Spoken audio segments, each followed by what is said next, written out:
दोस्तों, हरे कृष्णा, राधे राधे। कैसे हैं आप सब लोग। आज की वीडियो बहुत महत्वपूर्ण है। देखिए, अक्षय तृतीया आने वाली है। अक्षय तृतीया पूजा के लिए हमें कौन सा सामग्री की आवश्यकता पड़ेगी, आज इस वीडियो में संपूर्ण रूप से आप लोगों से बताऊंगी। तो देखिए, अक्षय तृतीया का जो पूजन होते हैं तो कुछ नियम ऐसा होता है कि पारंपरिक तरीके से किया जाता है, यानी कि आपके घर के पूजा आपके हिसाब से आप जैसे करते हो, आपके घर के लोग जैसे करते हैं उस हिसाब से आप करोगे। जो जनरल पूजा पद्धति है वो मैं आप लोगों के साथ शेयर कर रही हूँ। वीडियो अच्छी लगेगी तो please like share and comment और चैनल को सब्सक्राइब कर लीजिएगा। कोई भी पूजा पार्वण हम करते हैं तो हमें एक चौकी की आवश्यकता जरूर पड़ती है। तो आप कोई पटला, चौकी, जहाँ पे भी भगवान को पूजा करेंगे, जहाँ पे भगवान को बैठाएंगे, तो ऐसा एक पटला ले लीजिएगा। पटले के ऊपर बिठाने के लिए इस तरह का पीला वस्त्र आप कुछ ले लीजिएगा। तो देखिए, पीला वस्त्र इसलिए लिया जाता है क्योंकि अक्षय तृतीया के दिन भगवान विष्णु जी की पूजन की जाती है, ठीक है।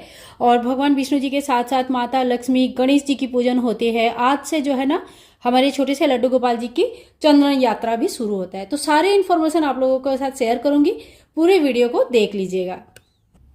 तो देखिए, अक्षय तृतीया के दिन लक्ष्मी गणेश जी की पूजन की जाती है। तो लक्ष्मी गणेश जी की फोटो अगर आपके पास है तो फोटो ले लीजिए, और अगर मूर्ति है तो मूर्ति ले लीजिए। जो भी आपके घर में पूजित भगवान है उन्हीं की पूजन करने हैं, कोई नया मूर्ति या फोटो नहीं लाना है। लेकिन अगर आप लोग नया मूर्ति या फोटो लाना चाहते हैं, स्थापना करना चाहते हैं, तो आप इस दिन पूरे दिन की मुहूर्त बहुत अच्छा रहता है। तो कोई भी देवी देवता मूर्ति, यंत्र पाति कुछ भी आप स्थापना करना चाहते हैं तो इस दिन कर सकते हैं। लक्ष्मी गणेश जी की पूजा के साथ साथ बहुत घरों में भगवान श्री नारायण के साथ माता लक्ष्मी जी की पूजन की जाती है। स्थायी लक्ष्मी प्राप्ति के लिए इस दिन लक्ष्मी नारायण जी की पूजन करना भी बहुत शुभ माना गया है। तो देखिए, आपके यहाँ पे जैसे भी लक्ष्मी नारायण जी की पूजन होती है, लक्ष्मी गणेश जी की पूजन होते हैं, तो उस हिसाब से आप पूजन कर सकते हैं। इसके बाद देखिए, आज से शुरू होता है लड्डू गोपाल जी की चंदन यात्रा। तो आपके पास अगर सेवित लड्डू गोपाल जी है तो उनके लिए आप चंदन यात्रा के लिए लड्डू गोपाल जी की पूजा भी आज जरूर कीजिएगा। और इसके लिए आपको चाहिए चंदन। तो चंदन कई प्रकार के होते हैं, मैं आपको कुछ दिखा देती हूँ। उस चंदन के हिसाब से आप देख सकते हैं, उस हिसाब से आप ला सकते हैं। सबसे देखिए, ये एक केसर चंदन है, इसका कलर हल्का सा रेडिश आता है, ठीक है। एक पीला चंदन आता है भगवान के लिए। ये सारे वो चंदन है जो पाउडर फॉर्म में आता है, जिसको पीसने की जरूरत नहीं पड़ती है, पानी में घोल के ही हम यूज कर सकते हैं।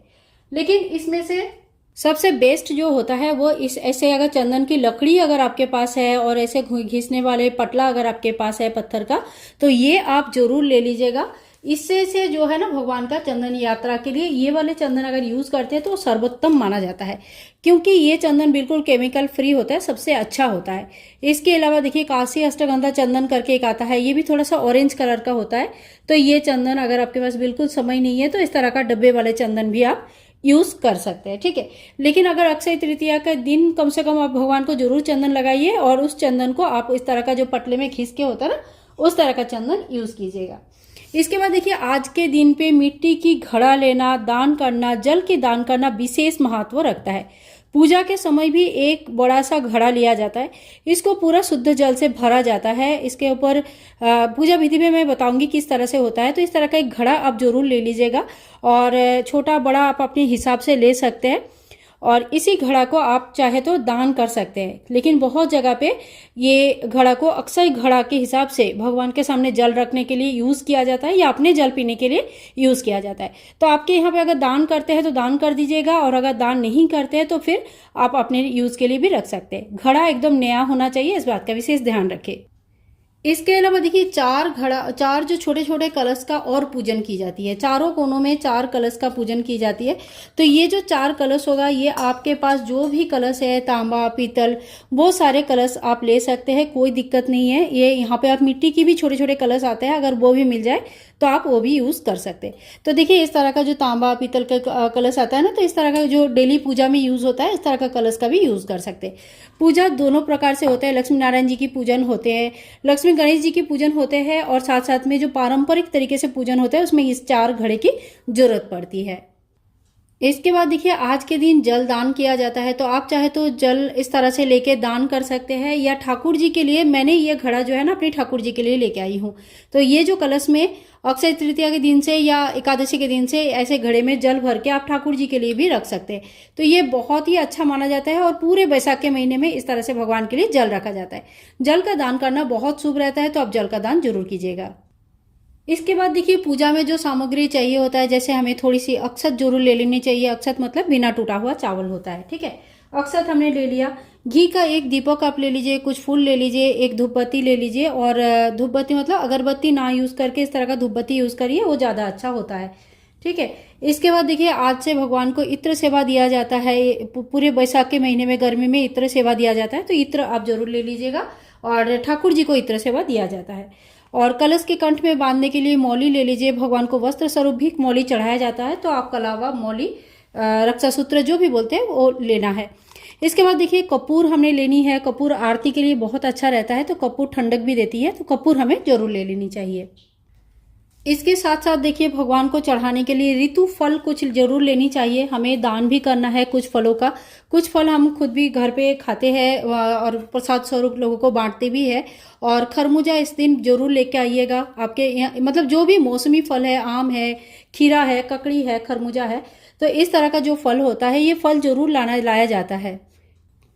दान के लिए देखिए वो जो मिट्टी के बड़े वाले घड़ा हमने लिया है उसको दान किया जाता है। कुछ दक्षिणा ले लीजिए। लाल कपड़ा दान किया जाता है। तो दान की सामग्री आपको जो भी दान करना है, इसके ऊपर एक अलग से वीडियो बना दूंगी, तो वो सारी चीजें आपको लेनी है जो भी आपको दान करना है। इस समय गेहूं दान करना, चावल जो चने के दाल है, दाल का दान करना, ये सब बहुत बढ़िया रहता है, बहुत ही अच्छा रहता है।